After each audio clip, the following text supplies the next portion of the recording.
And cutting garden, and as you can see, I have had to go ahead and remove the sweet peas. Now, I'm normally very proud that my sweet peas normally march all the way through to the very end of August with my feeding and watering regime. However, with the season being so extraordinarily dry, and even with an irrigation system pumping out pretty much unlimited water, as we're not on a water meter here, there is simply no substitute for Mother Nature, and we cannot keep up with the watering.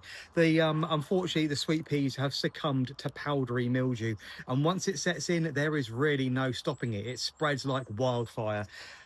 The seeds won't be worth keeping. The plants have to be removed, and I'm getting on with something else. So the sweet peas I've had to say goodbye to.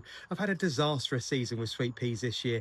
I'd love to know how yours have been getting on. Mine normally stems are around 18 to 20 inches long, and I normally harvest for weeks and weeks and weeks on end, hundreds, sometimes dozens of bunches a week.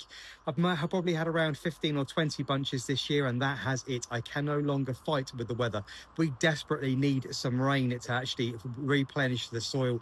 Everything is like dust, and once I say the powdery mildew starts, it spreads like wildfire. I'm now keeping an eye very closely on the grapevine that runs along the back of the garage. The next stage, unfortunately, will probably be rust hitting that because it's so unbelievably dry. I know they love warm, dry conditions, but even in the south of France, even in Italy and Spain, they still get large amounts of rain during the summer months, and we simply haven't had any rain here for months and months and months on end.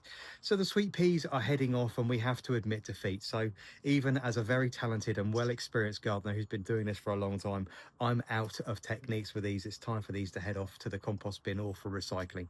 Let me know how you're getting on with the sweet peas in your garden, and what you've had unfortunately large failures with this year because of the amount of drought we've been suffering with.